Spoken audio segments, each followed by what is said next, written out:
Identidad, cultura y el acontecer diario están en La Hora del Museo, que a partir de ahora el periodista Luis Cruz nos invita a un encuentro cotidiano con nuestra historia.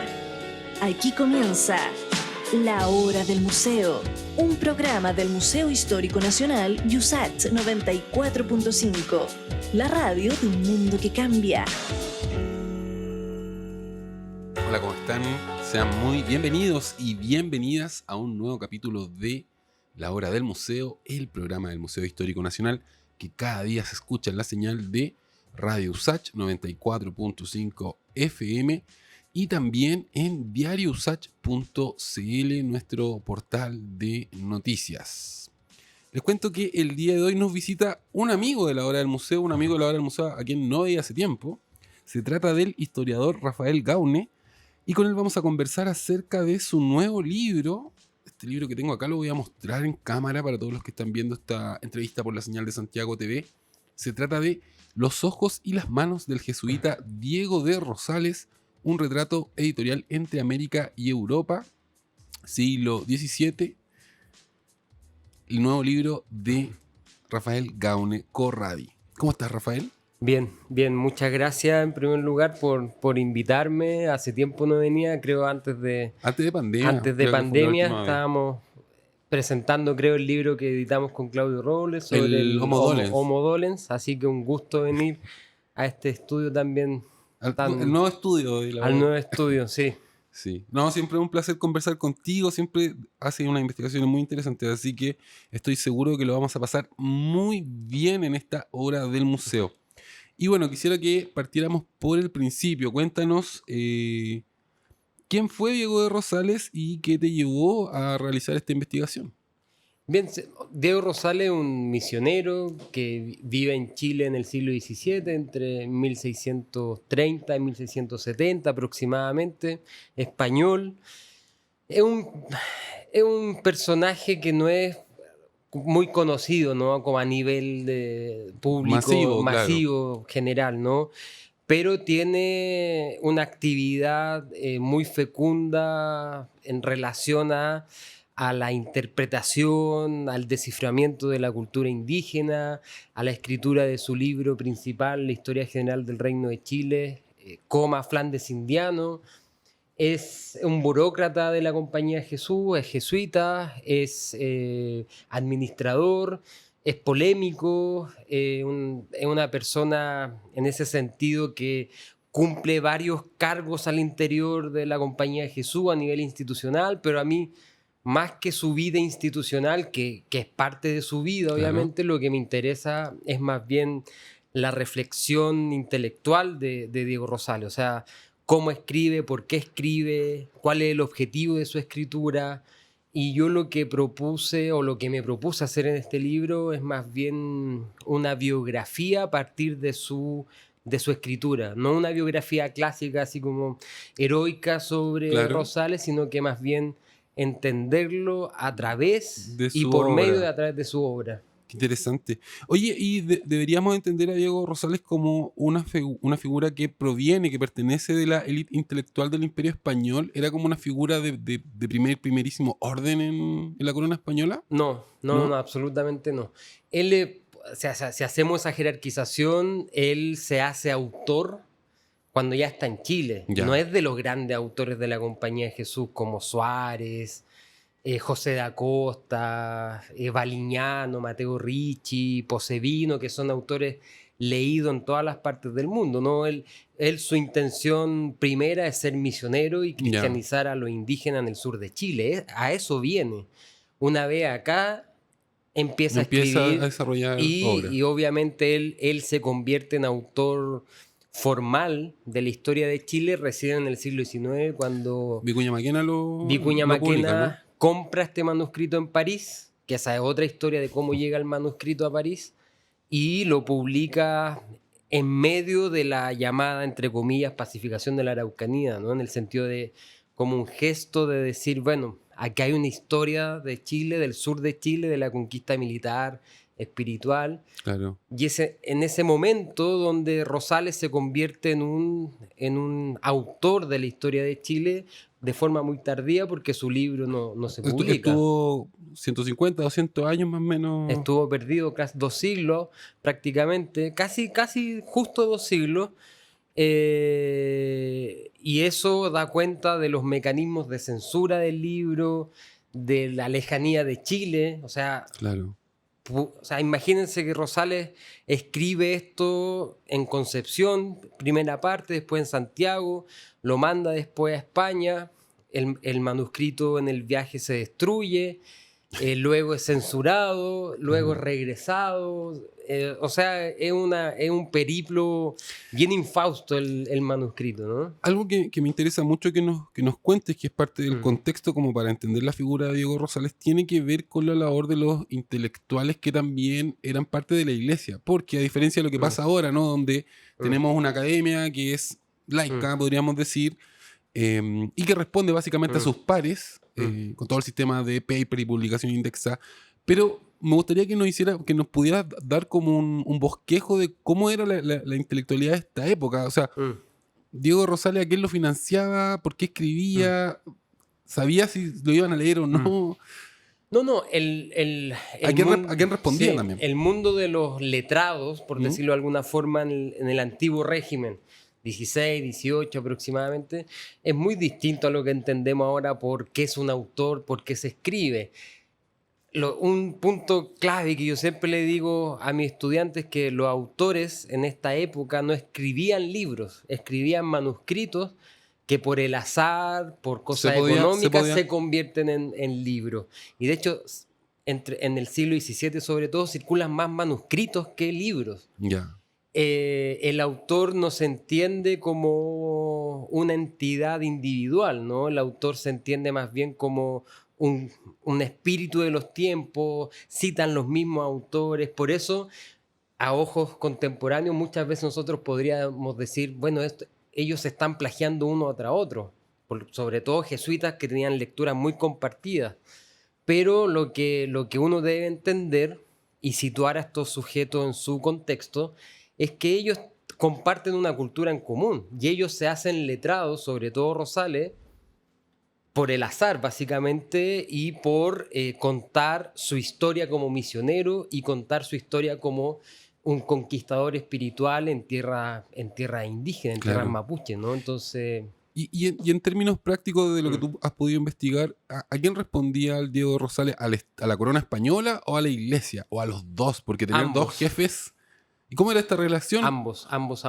La Compañía de Jesús, como todos saben, una compañía que surge tardíamente en relación a franciscanos, dominicos. Es una compañía que está muy vinculada a la monarquía. Siglo XVI, ¿no? Siglo XVI, que está muy vinculada a la monarquía por una parte, pero muy vinculada a Roma. Entonces siempre ha tenido estas dos almas.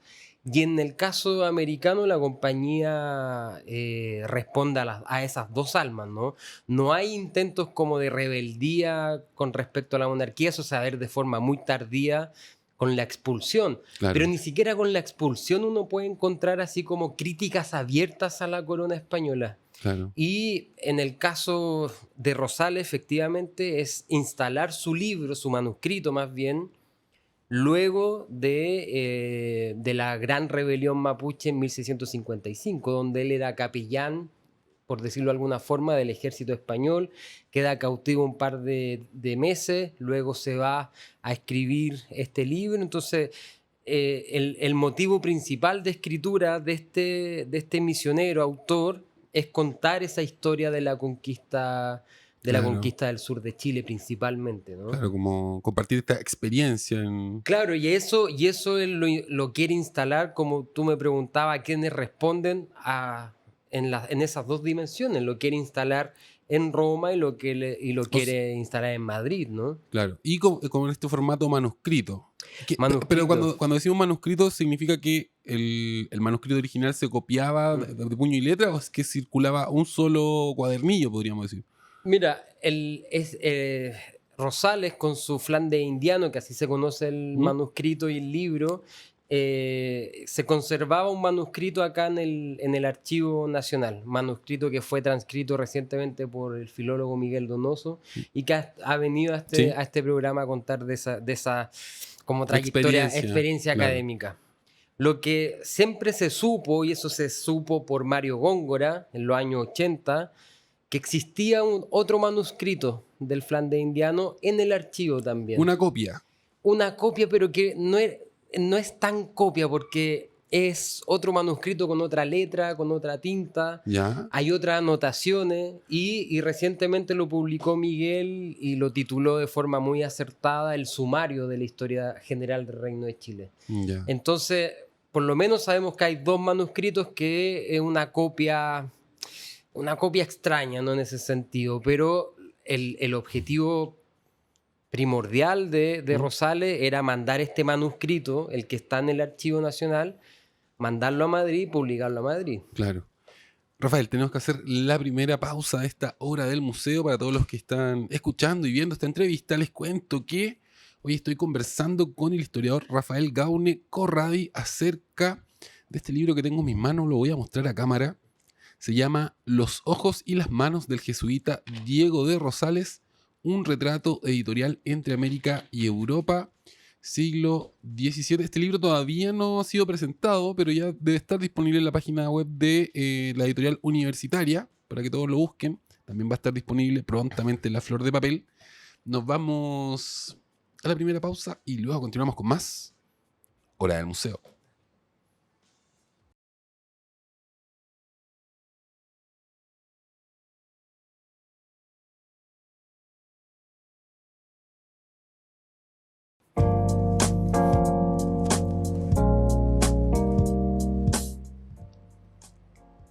Ya estamos de regreso en la Hora del Museo, tu programa de entrevistas favorito, el programa del Museo Histórico Nacional que día a día nos sorprende, nos enseña, nos educa en la señal de Radio Usach 94.5 FM, también en diariousach.cl. Y además, como siempre, les recuerdo que tenemos nuestro canal de Spotify, que es absolutamente gratis y que allí se va almacenando el archivo de entrevistas que hacemos acá en la Hora del Museo.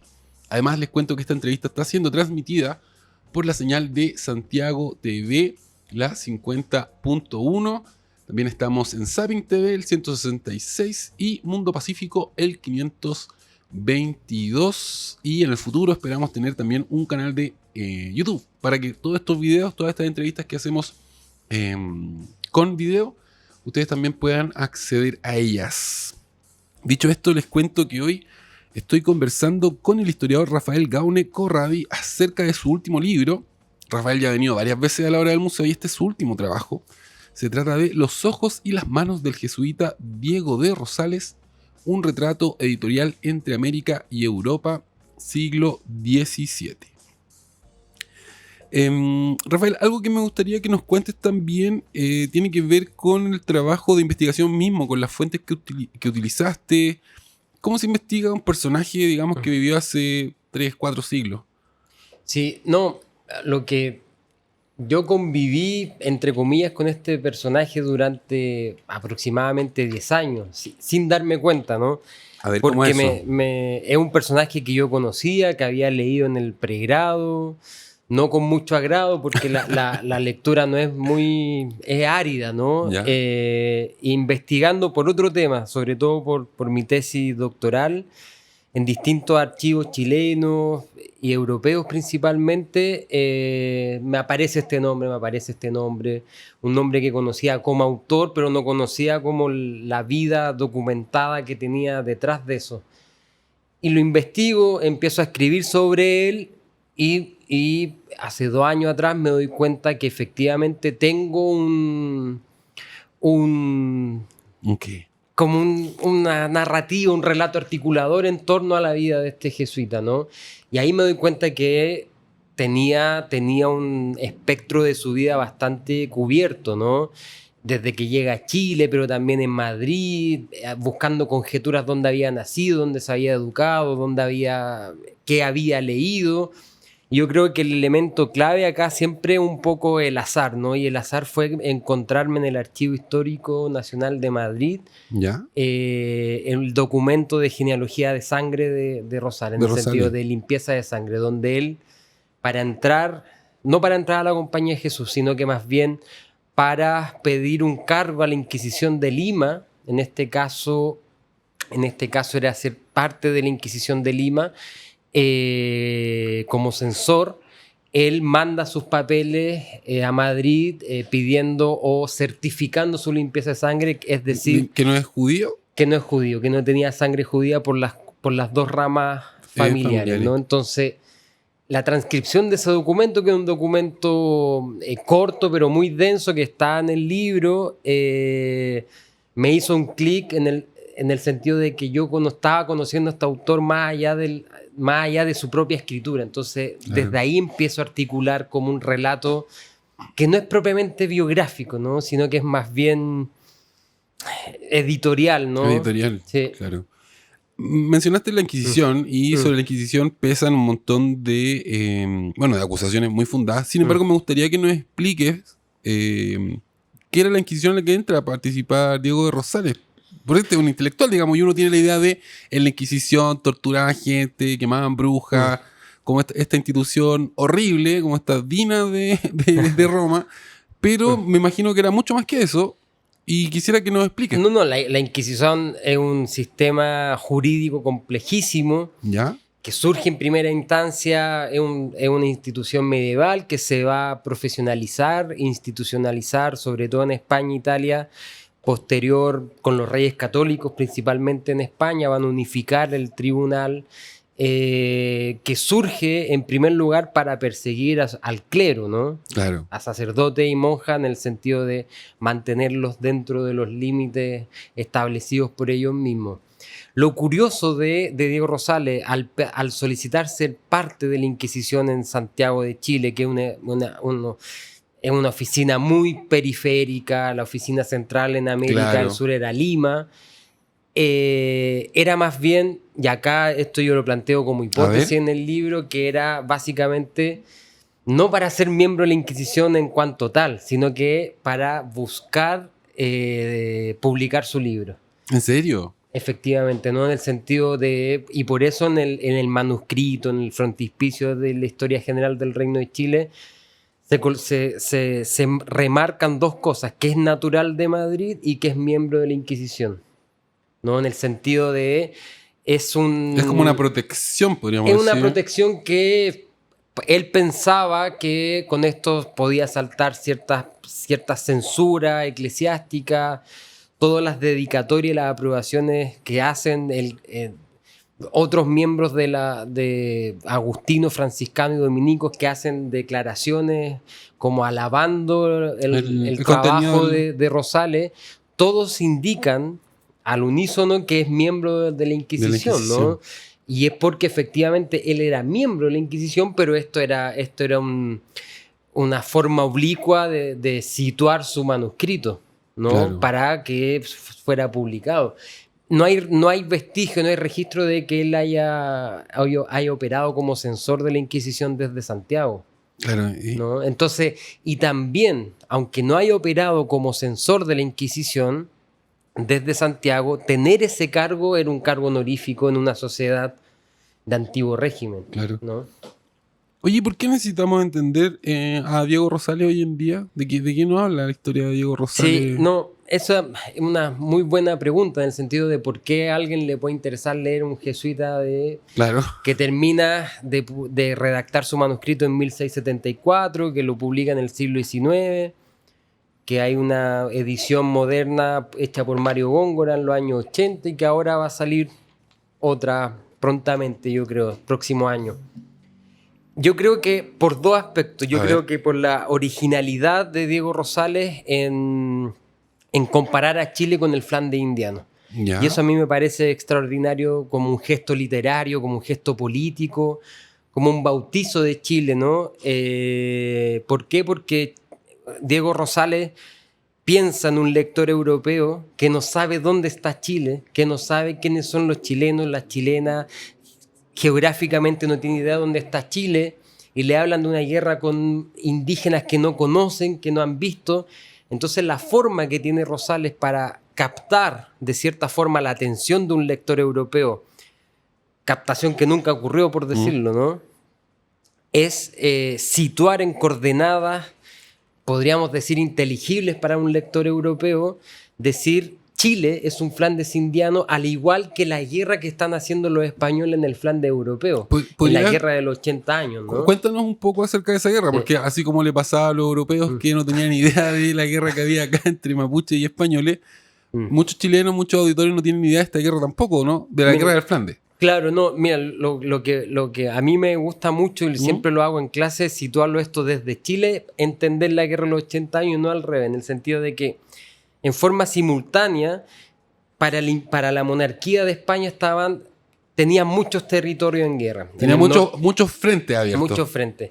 En el norte de México, en el sur de Chile, y la guerra principal era en el Flandes, que es una guerra que tiene un componente altamente religioso y político, ¿no? Y esos son los Países Bajos, ¿no? Con los Países Bajos, con las Provincias Unidas. El punto es que una guerra que está diezmando económicamente a la monarquía, tanto en Chile como en el Flandes indiano.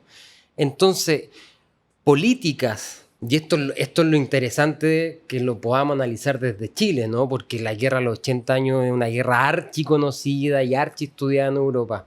Políticas que se hacen en el Flandes, por ejemplo, como la Pax Hispánica, donde Felipe III, el rey, dice: yo por este camino de guerra no voy, e instauro la Pax Hispánica, que es un mecanismo de diálogo, negociación, como en toda guerra, ¿no? Claro. Diplomacia, para tratar de evitar la guerra. La Pax Hispánica, que es de 1612 aproximadamente a 1630, 40, coincide de forma simultánea con la Pax Hispánica que se hace con los mapuches. Y eso no es que se hace una paz ad hoc a los mapuches, a la guerra que se estaba llevando acá en el sur de Chile. Es una paz que es universal y global al mismo tiempo. Entonces, y de ahí surge, ¿qué surge? La política de parlamento. Surge por la Pax Hispánica, que son las mismas negociaciones que se estaban llevando con las provincias unidas. O sea, hay un cambio de forma en la manera en que se administra el conflicto. Podríamos también, por ejemplo, pensar en lo que está ocurriendo ahora en la Araucanía, ¿no? Donde hemos tenido distintos mandatos, distintas formas de enfrentar este conflicto y espejeándolo con otro. Absolutamente. Es muy interesante. Oye, Rafa, está pero muy interesante la conversación. Quiero volver sobre este punto porque me parece muy, muy importante. Sin embargo, tenemos que irnos a nuestra segunda pausa del día. Quédense en la sintonía de Radio USACH porque ya volvemos con más entrevista.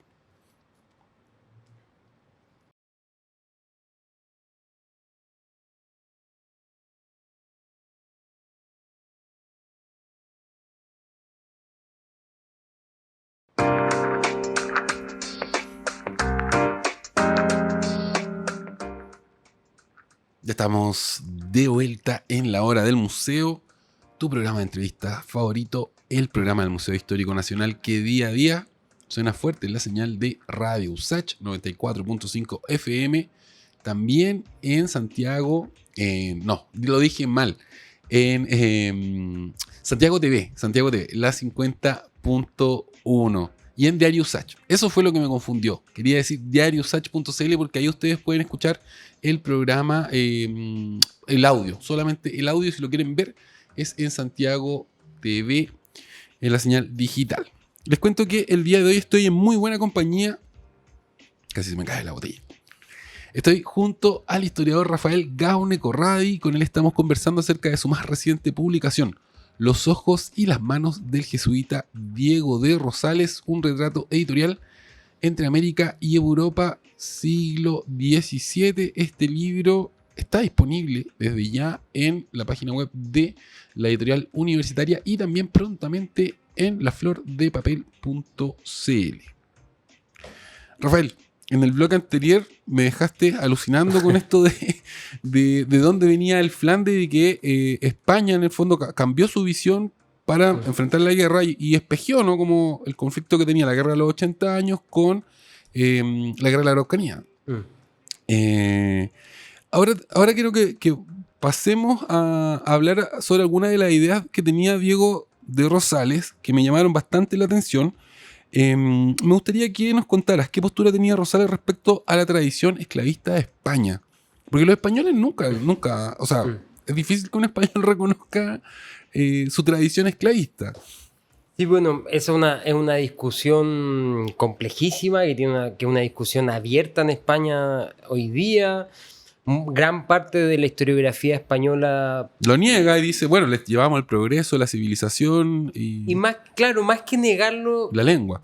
no reconocen que una porción del mundo, en este caso América, eran colonias. El concepto colonia a ellos les golpea mucho Claro. les rompe cierto esquema, ¿no? En relación a Rosales como dentro de esta tradición. Rosales es un misionero jesuita y lo que él quiere hacer en primer lugar es convertirlo. Pero Rosales al mismo tiempo se da cuenta de la esclavitud indígena y escribe un libro Que era esta esclavitud disfrazada de encomienda, ¿no? en encomienda, el intercambio de esclavos, una esclavitud oblicua del mismo modo, una esclavitud que formalmente no existía en el papel, pero que se sigue Exacto. realizando. Y él escribe un texto que es muy bonito, pero denso al mismo tiempo a nivel político, y que yo creo que es súper original, que es el manifiesto apologético contra los daños de la esclavitud. Y uno, la primera lectura, o sea, cuando uno lee el título y que tiene una edición reciente del 2010, cuando uno lee el título puede decir, bueno, acá estamos hablando de un misionero jesuita que está en contra de la esclavitud. Y efectivamente está en contra de la esclavitud en un cierto punto. No podemos hacer esclavos a cristianos o potenciales cristianos. Ya. Ese era el conflicto, no la esclavitud en sí mismo. De hecho, Rosales es un crítico de la guerra justa, pero al mismo tiempo la guerra justa es cuando si los indígenas me atacan, yo puedo atacar a ellos. Como defensa. Como defensa. Pero es un crítico, pero de cierta forma igual coloca ciertos límites a eso, en el sentido de que si ellos como misioneros les han dado todas las herramientas para ser cristianos, vivir, Claro. Para abrazar la fe. abrazar católica. la fe, la luz del evangelio, vivir entre policía, como decían ellos, y así lo rechazan, Se merece. se le puede hacer la guerra. Entonces, Rosales en eso es un autor que es típicamente religioso y sobre todo jesuita, no solamente en Chile, o sea, lo encontramos en Paraguay, los que publican en Roma, en Madrid, que son súper contradictorios en relación a la esclavitud o a la guerra justa, ¿no? Hay una duda que yo siempre, aprovechando que estás acá, que siempre he tenido, que es, porque, claro, cuando uno ve, si esto se lee desde la óptica de la fe, del pensamiento mágico, claro, uno puede decir, no podemos hacer la guerra a posibles cristianos, pero tú, Rafael, desde todo lo que has investigado y pensando también en la misma figura de Diego de Rosales, ¿cuánto de hipocresía y cuánto de política había finalmente detrás de todas estas operaciones intelectuales, retóricas, para justificar la invasión de un continente? Sí, no, en el caso de Rosales, uno puede ver esto en la estructura de su libro, ¿no? El libro 1 son 10 libros. El libro 1 de Diego Rosales es sobre los usos, los ritos y las costumbres de los indígenas en Chile. Ya que sería una visión más antropológica Que una visión protoetnográfica, Claro. diría, ¿no? En el sentido de describir ritualidades, costumbres, asociándolas a cosas que yo conozco. Claro. ¿A quiénes conoce Rosales? A los clásicos, principalmente a los clásicos. Entonces, Claro. hay fragmentos maravillosos donde compara a los atenienses con los mapuches, Claro. ¿no? El libro 2 es historia natural, la geografía, y del 3 al 10 es la historia política.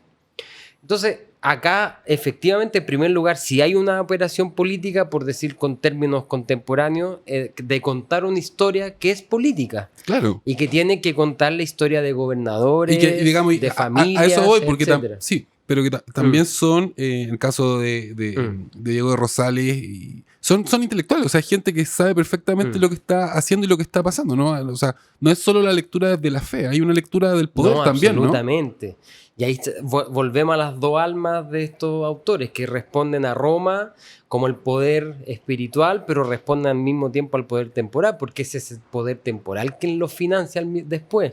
Claro, que era lo que yo te preguntaba antes, sí, o sea, ¿a quién le responde? Y con relación a la pregunta sobre la colonización o de dónde vienen estos indígenas, porque Rosales viene imbuido de todas las discusiones sobre si el mundo indígena o los indígenas en América en general tenían alma o no tenían alma. Que era como el piso básico, porque yo entiendo que con la comunidad afroamericana eso se zanjó, que no tenían alma y podían ser esclavizados como lo fueron. Y al mismo tiempo, y esto es súper interesante, y aquí otra alma de los misioneros jesuitas venían imbuidos de una lectura que es clave, que es los ensayos de Montaigne, del escritor francés, con su ensayo de los caníbales, donde él hace una cierta defensa de la barbarie, diciendo que finalmente invierte la barbarie. Los europeos son los bárbaros y los otros no son los bárbaros. Sumado a una lectura clave para Diego Rosales, que es otro jesuita, que es José da Costa, que hace una jerarquización de la barbarie. Entonces, Rosales trata de comprender desde dónde vienen estos indígenas y plantea una hipótesis que es extraordinaria, ¿no? Que son antiguos españoles. En el sentido de que son españoles que venían de las Islas Hespérides, se perdieron en Brasil y desde Brasil llegaron a Chile. América. Sí. Y Rosales tiene pasajes diciendo, bueno, el tez más oscuro de su piel responde a todo el sol que han tomado desde Brasil. Y claro, y ahí se cambia como la genética, dice, no ocupa esa palabra obviamente. Eso es súper problemático porque lo que está diciendo Rosales es que los indígenas son antiguos españoles bárbaros. Claro. Y de cierta forma, por un lado, está justificando el dominio español en el sur de Chile, que estaba en conflicto, pero por otro lado estaba de cierta forma imbuido en estas discusiones sobre la barbarie o no la barbarie. ¿Quiénes son los bárbaros? Yo soy el bárbaro. Hay pasajes en Rosales que él barbariza al ejército español. O sea, el ejército español puede ser más bárbaro que los bárbaros, ¿no? Oye, me volaste la cabeza con esta... claro, porque yo había escuchado la teoría de Nicolás Palacio, pues, de raza chilena, donde había una conexión de mapuche y griego. Pero esto de que eran antiguos... antiguos españoles de las Islas Hespérides, del rey Éspero, muy anterior obviamente a la llegada de Colón en el 1492. Es una... ¿Pero tú crees que esta gente de verdad creía estas cosas o lo postulaba como formas también de aminorar, ¿no? De aminorar, ¿cómo decirlo? De distender, de dar argumentos a favor de que no se siguiera esclavizando indígenas. No me responda ahora, tenemos que hacer la merecida pausa. Está muy interesante este tema. Yo sé que muchos auditores y auditoras de la hora del museo dijeron, oye, pero ¿quién es Diego Rosales? Y tenemos la cantidad de temas increíbles que se desprenden de la figura de Diego de Rosales justifica plenamente la entrevista de hoy y la publicación de este libro, Los ojos y las manos del jesuita Diego de Rosales, un retrato editorial entre América y Europa, siglo XVII. Nos vamos con la última pausa y luego continuamos con más Hora del Museo.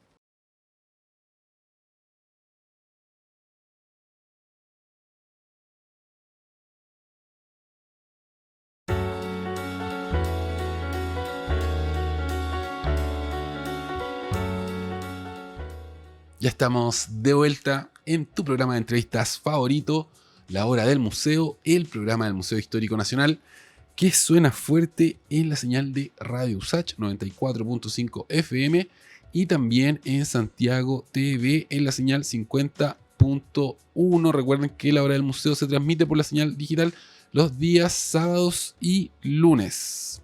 Dicho esto, les cuento que el día de hoy estoy conversando con un libro que me ha hecho estallar la cabeza de ideas. Se trata de Los ojos y las manos del jesuita Diego de Rosales, un retrato editorial entre América y Europa, siglo XVII, de mi invitado del día de hoy, el historiador Rafael Gaune Corradi.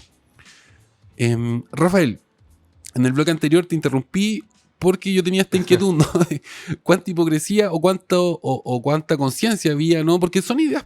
Me imagino que este tipo de ideas, como cuestionar la esclavitud o tratar de levantar hipótesis como los pueblos originarios a los que nosotros estamos colonizando y esclavizando son españoles antiguos, finalmente son ideas peligrosas para el imperio, ¿no? Es como decirle a los gringos, a Estados Unidos, oye, la guerra por el petróleo en realidad, o sea, la guerra por la democracia en realidad es la guerra por el petróleo.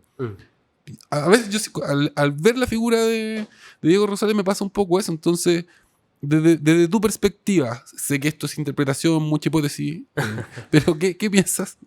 No. Obviamente esa idea de generar una genealogía española, ibérica, al mundo mapuche, dice relación con justificar una colonización y justificar los procesos de cristianización. Ya. En el sentido de pueden recuperar a estos antiguos ésperos. Pero también es un punto que es clave.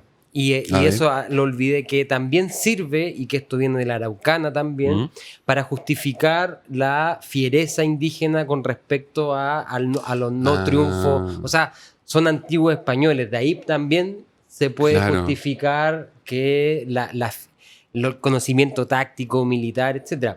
El punto es que cuando escribe esto Rosales, yo creo que él claramente no lo creía. En 1674 ya había mucha circulación de texto, acumulación de conocimiento y de saber. Claro. Ya estaba esa comparación en la Araucana, pero una comparación más bien de índole poético, metafórico. Entonces, es extraño, pero es audaz cómo comienza el libro Rosales, en el sentido de que genera una genealogía que era una genealogía que podemos encontrar los primeros cronistas de México, ¿no? Claro. En Gonzalo Fernández de Oviedo, en los cronistas mayores. Claro. Pero en 1674 es una operación escritural política la que hace Rosales. Rosales, claro. Oye, y Rosales fue censurado por escribir, bueno, hablemos de manuscrito. Del manuscrito, sí. ¿Qué crees tú? ¿Fue censura o fue también, le faltó suerte? Porque el libro finalmente, o sea, el libro como lo conocemos, tú nos contabas que fue publicado finalmente en el siglo XIX acá en Chile por Benjamín Vicuña Maquena, y antes solo circuló como un manuscrito, y entiendo que hubo una parte que se perdió. Se perdió una parte, circuló como manuscrito en Europa, pero el libro, lo que yo trato de demostrar en el libro también es por qué el libro no fue publicado, ¿no? Porque si uno piensa, un importante jesuita provincial, parte honorífica de la Inquisición, tenía todas las credenciales para publicar un libro. Claro. Hay tres hipótesis de la no publicación de Rosales. Uno es la crítica a la conquista sangre y fuego efectuada por el ejército español. La otra crítica es básicamente que describe de mala forma a algunos gobernadores y que sus familiares hicieron todo lo posible para que lobby, claro, la mediación para que no sea publicable. Yo creo que esa es por ahí no va. Yo creo que una hipótesis mucho más verídica puede ser el conflicto interno que tenía en el mundo religioso Diego Rosales, sobre todo en el mundo jesuítico, ¿no? Me parece que esa, y Roma, el papel de Roma acá es... Te quiero preguntar por eso, porque en el libro tú hablas de que, bueno, todos los jesuitas llevan como estos registros, se llama, era el registro público y el registro secreto. Sí. Tú los revisaste y los comparaste. Sí. Entonces me gustaría que nos cuentes, bueno, que le cuentes a nuestros auditores y auditoras qué son estos registros y qué era lo que decían de Diego Rosales. No, la centralidad romana y los jefes intermedios que estaban en China, Goa, en todo el mundo, tenían que mandar cada 3 años un registro público y secreto de sus subalternos, en este caso de los misioneros repartidos por todos lados. El registro público era obviamente cuántos años tenía, Ya, información. la biografía, la formación. Lo interesante es Era el el otro secreto. lado, el secreto que solo se leía en Roma, ¿no? Que estaba escrito en latín y donde se hablaba, no, Diego Rosales es flemático, colérico, Claro. no hace No tiene tan buen caso, juicio, pero claro, es muy... Pero es no tiene interes- prudencia. Claro. Y justo pasó que cuando Rosales estaba terminando de publicar su texto, hay una suerte de intervención de Roma ¿Ya? en Chile, en el sentido de que quieren unir la provincia de Paraguay con la provincia de Chile. Los jesuitas chilenos se oponían. Digo, jesuitas chilenos no eran la mayoría chilenos, vivían en Claro. Chile. Y se oponían, y el principal articulador político de esa oposición era Diego Rosales, Mira. que expulsa a Mendoza a los jesuitas venidos desde Roma para tratar de unificar estas dos provincias. Y Roma castiga a Diego Rosales. Diego Yo Rosales. creo que eso es clave en la no publicación del texto, y es clave en por qué es un autor tardío en la historia de Chile. Claro. Y no tiene la misma envergadura De Alonso Ercilla, de por Alonso Ercilla o de Alonso de Ovalle, que es Claro. un jesuita que publica en Roma y se convierte en un tópico que hasta Oscar Wilde en el retrato de Dorian Gray lo cita, Alonso Claro. Ovalle, ¿no? Rafael, se nos acabó el tiempo. Oye, me encantó hacer esta entrevista, me encantó todos los temas que tocaron, te quiero felicitar. Y quiero dejarte estos últimos segundos para que invites a nuestros auditores y auditoras a la presentación del libro. Sí, no, muchas gracias. La presentación se va a hacer el 19 de abril en la Casa Central de la Universidad de Chile. Lo presenta un historiador argentino, José Emilio Burucúa, que es un gran historiador, gran historiador. Y dos historiadoras chilenas también muy queridas colegas y muy agudas en sus interpretaciones, que es la historiadora del arte Sandra Catino y Olaya Sanfuente. Entonces va a ser interesante cómo van a ser 3 lecturas que me van a poner a prueba, básicamente. Y eso es lo interesante. El 19 de abril, entonces, a las 6 de la tarde. en la Casa Central en la de la Casa Universidad Central de de la Chile. Universidad de Chile. Ya pues, Rafa, me despido ahora yo. No nos queda más tiempo. Soy Luis Cruz, el conductor de La Hora del Museo. Un gran abrazo y chao, chao, chao. Aquí finaliza La Hora del Museo. Un encuentro cotidiano con nuestra historia. Un programa del Museo Histórico Nacional USACH 94.5. La radio de un mundo que cambia.